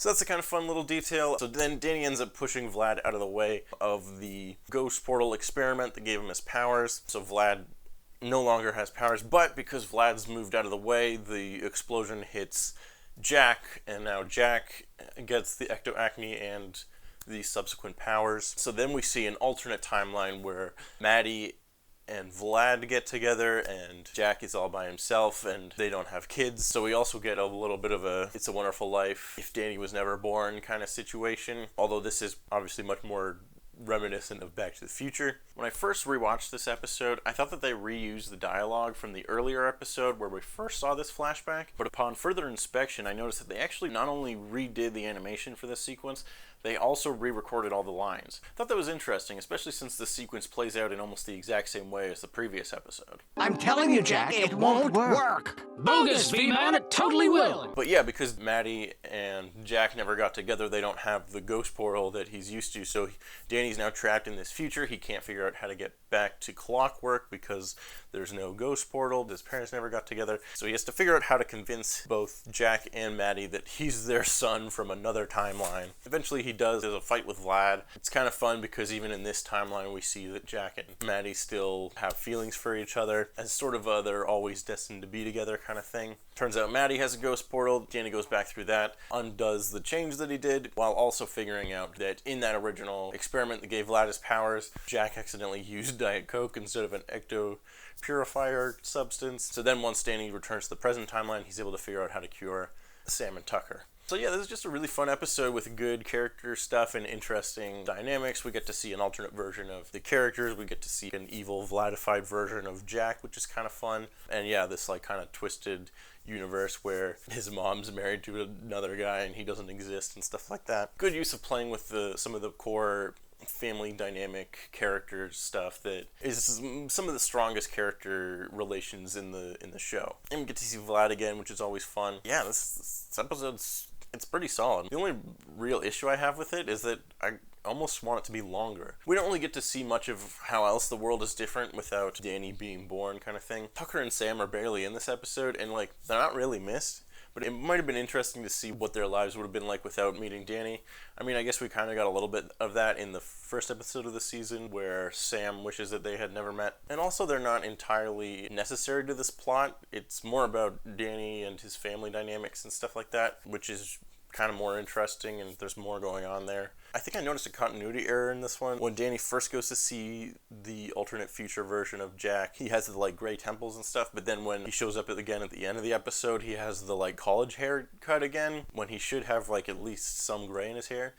I do kind of like the idea that he's basically never moved on from college and is still in the same outfit for like something like 20 years, but he should at least have some gray in his hair. I don't know, weird little continuity thing. Other than that, this is just like a solid episode with some fun time travel shenanigans. And we get to see a different version of Vlad and Danny having to solve a problem that isn't just, there's a ghost I have to fight. Yeah, so we'll see you next time.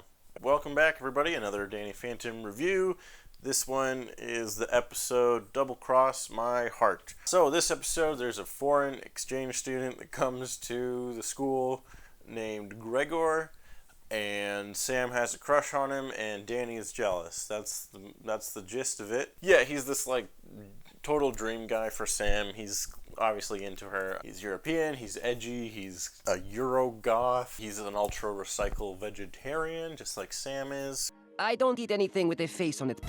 I partake not in the meat, nor the breast milk, nor the ovum of any creature with a face. But Danny is suspicious of him because he's jealous. He has some amount of feelings for Sam, but, you know, isn't good at admitting that. Also, the guys in white are back. The ghost hunters who are literally just men in black, but legally distinct, and they're kind of fun, and they're hunting Danny. And so because this Gregor kid also wears white, Danny is suspicious and thinks there might be some kind of connection. Meanwhile, Sam and this Gregor guy are kind of hanging out, and we get a very similar dating montage that we've gotten before with both the Valerie episode and the one earlier on when Paulina got possessed and Danny and her started dating for a little bit.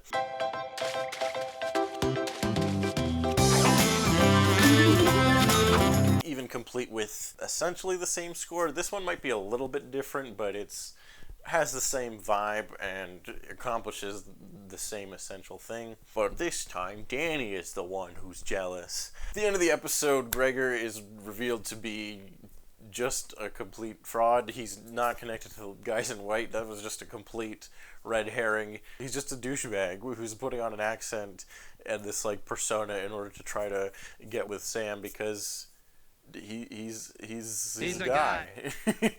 he's just a douche. There's this funny moment then when he's like, cheerleaders, better adjust my pitch.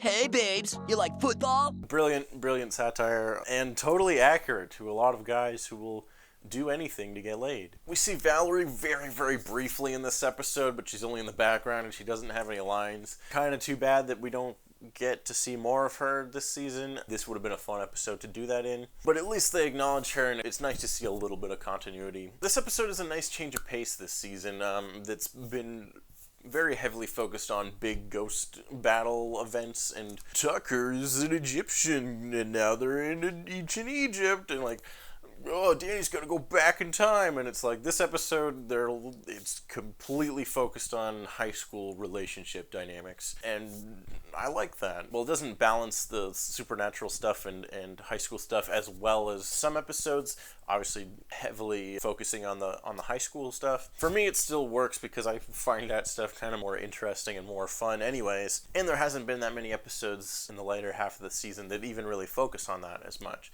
other than, you know, maybe the Valerie episode. Other than that, not a whole lot to this one. This one-off character who doesn't really ever come back that I can think of. And we get to play with some of the relationship dynamics and stuff. And there's a lot of, like, good, like, things where it's like, oh, I know that feeling of, you know, the girl you like is with someone else. Feeling like you don't see a friend anymore because they're in a relationship. When Sam finds out that Gregor is entirely putting on an act just to get with her, that's kind of sad and upsetting that the only guy that seemed to actually be into her would do anything for any girl just to get with them. So that makes her feel like people don't actually like her, which is, you know, sad. that's about it for this one. We're getting close to the end of the season now with only a couple episodes left. This episode is a nice change of pace that focuses on the high school stuff a little more, which we haven't seen as much in the last few episodes. So it's a welcome change of pace, and it's got some fun stuff in it. But that's about it for this one, and so we'll see you in the next one. Thanks for watching.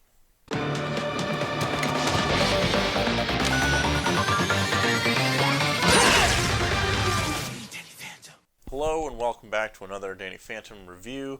Today we are talking about the episode Reality Trip. Now this is another two-parter, the final one of the second season, the penultimate episode. It's pretty fun. So, the plot of this one, freak show. John Cryer himself is back in this one, and in this episode the big MacGuffin plot device is that Freak Show has gotten a hold of the Reality Gauntlet, which has these different gemstones that you put into it, and if you have all of them in the Reality Gauntlet, you can alter reality. Because with all the Infinity Gems, you can control reality. So the Avengers will stop Thanos by learning to work as a team. That's right, it's literally just the Infinity Gauntlet. There's nothing that sounds more nerdy than Infinity Gems. It's true. What's sort of interesting about this episode, it's literally just a ripoff of the Infinity Gauntlet, is that it came out in 2005 or whatever, so way before the MCU decided that was the biggest story in Marvel, which means that the writers of this episode actually had to be fans of the comics. As a kid, I had read a lot of Marvel comics, but had no idea what the Infinity Gauntlet storyline was. And so when I saw this episode as a little kid, I just assumed it was a completely original thing. But no, it's straight up just totally ripping off Thanos and the Infinity Gauntlet. And in Danny Phantom, because sure, why not, I guess. So anyways, Freak Show's trying to control reality or whatever. He gets into a fight with Danny and his friends. Sam's been researching the Reality Gauntlet and discovers that as long as they're touching the gauntlet, they can impose their will over the power of the gems. And so they do that, and they manage to divide the gems throughout the United States so that Freak Show can't get them. But during this confrontation, Danny's identity accidentally gets revealed, and so now Danny and his friends have to go on a road trip in order to find all the reality gems and collect them before Freak Show can. They can use the Reality Gauntlet to change reality, restoring Danny's secret identity, and stop Freak Show. This episode takes place during the summer, and so Danny and his friends were already planning a road trip to go to a bunch of different fun things throughout the U.S. that they really wanted to see. There was like this space camp that Danny wanted to see. Another episode that actually remembers that Danny wants to be an astronaut. I kind of like whenever they bring this idea back. Danny having his own like dreams and aspirations aside from just ghost fighting and stuff happening in the show, I think is cool and makes him feel like a more well-rounded person. There's a goth convention that Sam wanted to go to, and then there's a Comic-Con that Tucker wanted to go to. And when they're imposing their like will on the gems and trying to hide them from Freak Show, each of them managed to hide one of the gems at each of these different convention things that they all wanted to go to. And so we get a kind of fun road trip episode where Danny's a fugitive because his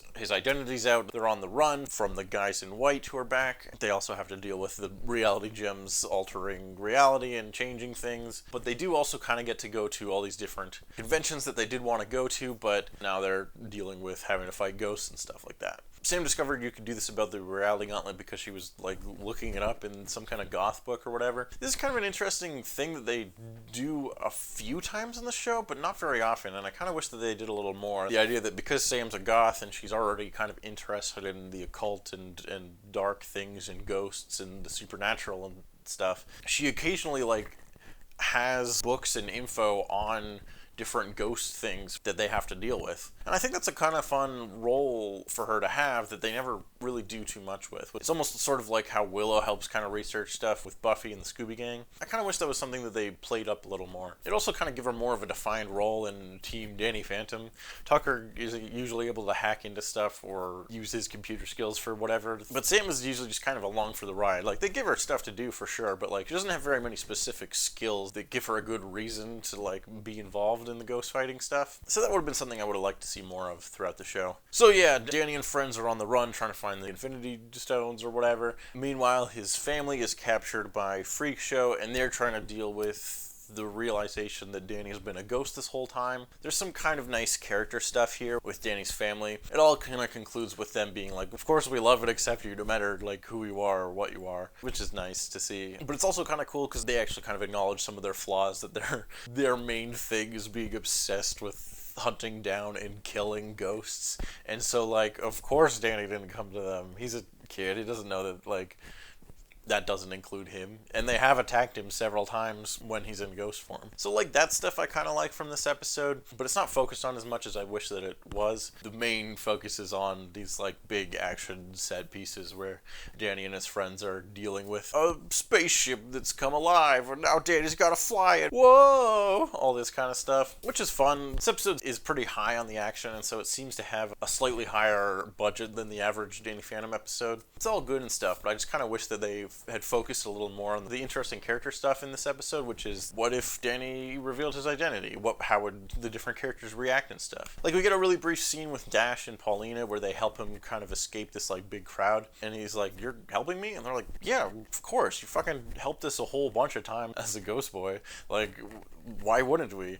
And it's like, oh, I kind of like that stuff. I wish they had done more with it in this episode, apart from just basically that one scene. So a lot of really quick callbacks in this episode. Clearly they did spend extra time on this episode and try to remember the continuity and make it feel like a bigger, grander adventure than the average episode. We get a reference to the emergency ham. Sam has a line about how goths don't sweat, they simmer, which is a callback to an earlier episode. They bring back the Jack line of, "Oh, I'm gonna tear you ghosts apart molecule by molecule," which we've got a few times throughout the show. And here it actually is an actual plot point, which is kind of cool. Bunch of fun hijinks throughout the road trip adventure. There's a part where they're at the Comic-Con and there's this like girl dressed as a furry, and then the reality gauntlet makes her into a furry for real, which is just like, yep, that's just straight up a furry. The show was ahead of its time. You shall not pass. So speaks Empress She-Wolf. That may be the hottest geek I've ever laid eyes on. Tucker Foley confirmed as furry. We get to see Lydia again, who's one of the ghosts that assisted Freak Show from the first episode with him in it. He had a couple other ghost henchmen in that one, but like, who cares? The only one with a cool design that's memorable is Lydia, because she has these like tattoos that can like come alive and fly off her body and attack you and stuff. And that's just like a cool power. So they bring her back, and it's cool. Jazz ends up having an unexpected connection with Freak Show, which I think is really interesting. Freak Show's kind of interesting because he's one of the only human villains of the entire show, and Jazz is currently writing a paper on ghost envy, a phenomenon that she's hypothesizing happens to humans who are in close relation to ghosts, where sometimes they kind of wish that they had the same powers and abilities as the ghosts do, which Freak Show totally suffers from. His whole life has been spent trying to control ghosts, and his pursuit of the reality gauntlet here is no different. And Jazz even admits that she kind of feels the same way, where she is kind of envious of Danny's powers and abilities some of the time, especially since her parents are so obsessed with ghosts that they often don't really pay as close attention to their kids as they probably should. Not that they don't love them or anything, but ghost fighting is number one in the Fenton family. So I kind of like the character interactions and the stuff with Danny's family. I think all that stuff is pretty cool and interesting. I just wish that this episode spent a little more time on that, as opposed to the like road trip action stuff. That stuff's fun, but like, you have 40 minutes, you might as well like spend a little more time developing the characters and exploring these different ideas. And the whole idea of the ghost envy and stuff comes back, and Jazz helps Danny figure out how to defeat Freak Show, which Danny does essentially by tricking him the same way that Aladdin tricked Jafar at the end of that movie. Danny tricks Freak Show into making himself into a ghost, which he does, and then Danny traps him in the magic lamp. I mean the thermos. It's the same ending from Aladdin. Danny has a nice moment with his family where they are like, yeah, of course we love you, no matter what. But then he decides ultimately to reset the status quo and erase his identity reveal and put everything back to normal. And that's basically this episode. It's got a lot in it, but at the end of the day, not a whole lot really changes. We get to see Freak Show again, which is pretty fun. We get to see literally the Infinity Gauntlet in this show, which is kind of cool. And they explore what things would be like if Danny had his identity revealed, which is interesting. But I don't know that this episode really justifies being a two-parter. It's a fun episode, but for what they do with it, you could probably cut down most of the action and accomplish the same storyline in 20 minutes. And if you're going to make it 40 minutes, why not spend more of that time focusing on the interesting character stuff? Danny's family learning about his secret identity and them having to come to terms with some of their faults as parents and as people. That stuff is solid. I just wish it was in it a little more. This episode's still really fun, though. Definitely worth watching. If anything, just for the fact that the Infinity Gauntlet is straight up in Danny Phantom. And that's kind of it. Just like a pretty good, solid episode. Does it stack up to the previous two-parter episodes, The Ultimate Enemy or Rainstorm? No, not really. Those episodes had a lot more interesting things going on, and the threats actually felt really big and epic. This episode is just kind of like a fun road trip adventure, which is fine, but if it's going to be a two-parter, I think I would have liked a little bit more out of it. One last thing. Oh yeah, this episode takes place in the summer. It's like at the very end of the school year, which is kind of interesting because that never really comes back or is addressed again. Timeline-wise, for Danny Phantom, there does seem to kind of be a really, really vague chronology of episodes. There's a Halloween one, then there's a Christmas one later on. We're now at the end of season 2, and it's the beginning of summer. Although Danny also never really seems to age. It's sort of that nebulous cartoon world where Danny's kind of always 14. The same way Bart Simpson's always 10 years old, that kind of thing. I'm overthinking it. Just one of those things that I find interesting, as this is one of the only episodes that actually acknowledges the time of year that it takes place in. But yeah, they never like go into if he ever turns 15 or whatever. That's never a story, but who knows what would have happened if the show went on for longer. So, pretty solid episode. Not as good as the previous two-parters, but it's still a really fun time.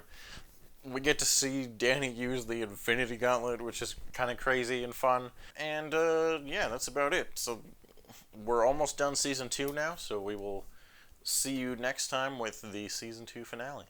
Fine. I'll do it myself.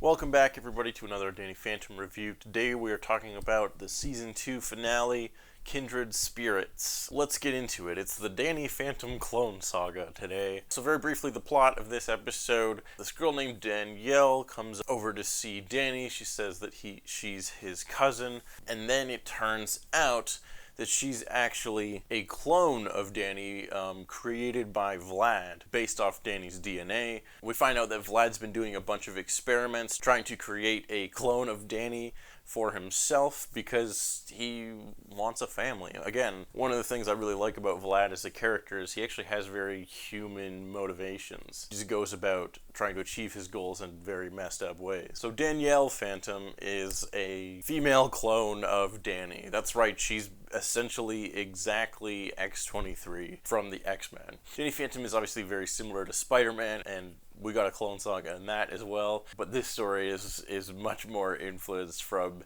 X-23 and Wolverine, which is fun, and I think it totally works here. I'm all for it. One of the things that's cool about this episode is it's actually very dark. Vlad's trying to create a clone of Danny, and so he has all these like failed clones that exist, and he sends some of them to come after Danny, and they're all like these weird messed up versions of Danny, and Vlad's having trouble getting Danny's DNA mid-transformation. These clones kind of like slowly destabilize and turn into goop, and like there's a few shots of them like fucking melting and being destroyed, and it's like actually kind of dark because one, they look like Danny, so it's like Danny's fucking dying. Two, I think at one point they like say that these clones are mindless, but they don't know, like they think they're alive and they just like fucking melt. It's pretty brutal. The other thing that's kind of fun about these clones is Vlad sends a few after Danny to try to capture him because he needs more samples of his DNA.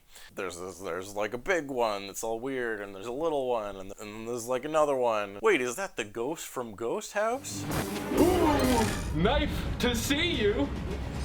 But this story really reminds me of this arc from the Teenage Mutant Ninja Turtles, where it's the first big story that Shredder comes back, and there's all these like weird Shredder clones that are in like these tubes, and one of them's a big one, and one of them's a little one, and one of them's weird. They did this arc a couple times in some of the shows as well. Very similar here. I don't know, I find that interesting. Some other cool details in this episode. Early on, we see a couple clips of Valerie, so at least I remember that she exists in this one. She doesn't get any lines or anything, but we established that part of the reason Vlad has been sending Valerie to attack Danny is because he's getting her to record data and information about Danny so that he can perfect his weird clones. We also are introduced to this AI that Vlad has created that like runs his lab and stuff that's based on Maddie, like Danny's mom. And it's really weird and creepy, but again, kind of leaning into the idea that Vlad is he just wants to have a family. He's just trying to accomplish that goal in a really weird and creepy way. And then at the end of the episode, the Maddie program ends up rebelling and leaving Vlad for the Jack program, which apparently existed. It's nice because it ties in thematically with Danielle eventually rebelling against Vlad, realizing that he's a weird creep who doesn't actually care about her, and is just using her to get to Danny to try to create a more perfect clone. So it all thematically works. Vlad's weird knockoff recreations of these characters that he's trying to control, even those end up rebelling against him, kind of showing that, like, you can't just control people. All of that I think is like kind of thematically interesting for Vlad's character, just kind of showing that he's going about trying to create a family in just the wrong way, and it doesn't work. Just a couple other little details that I like. Danny and Danielle are looking over some of Danny's like space program stuff, because this episode also remembers that Danny wants to be an astronaut, and Danielle also has that interest because she's a clone of him. And one of the posters that Danny has like a Hartman space probe or whatever, obviously a reference to Butch Hartman, the creator of the show. So that's a fun Easter egg. We also learned that Vlad has at some point taken over control of Microsoft by possessing Bill Gates, which I think is hilarious. The boomerang comes back in this one, which is a nice attention to continuity. Yeah, this episode is fun and cool and has a new interesting dynamic with Danielle.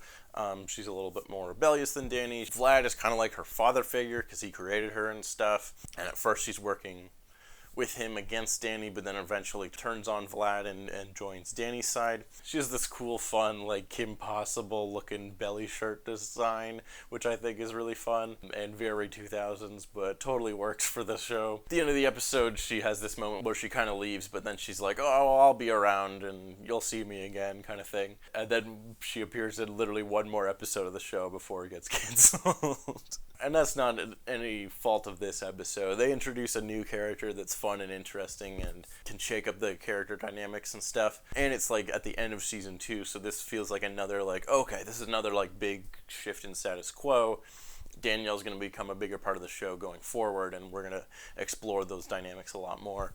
And then season 3 happens, and they barely address it until one episode at almost the very end of the show. Just one of the things that's kind of frustrating about season 3, which we will get to, but just that there's a lot of interesting ideas that have been set up and established that don't really get to pay off or play out as much as they could. Like way back earlier in this season, they had set up that Vlad had made some kind of deal with the Fright Night, and now the season's over and we haven't seen what that was. And I don't think it ever comes back again. This is a solid episode. There's a new character introduced that plays with the already established soap opera dynamics between Danny and Vlad.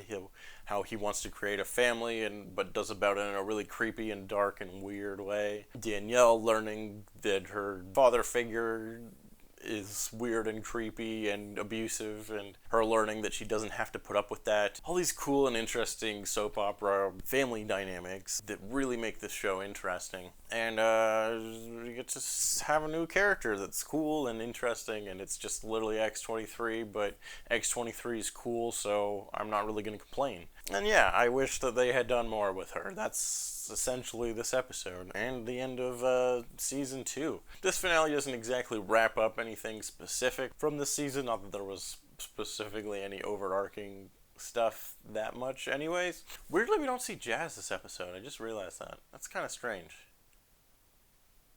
Yeah, I feel like she should be in this one. Yeah, this episode feels more like it's setting up stuff for a new big status quo shift kind of thing. And then season 3 really doesn't deliver that at all. I remember this episode feeling like a really big deal when I first saw it on TV as a kid, because I'm like, oh shit, there's like a clone of Danny and he's having this huge battle with Vlad and stuff. This feels like late Danny Phantom.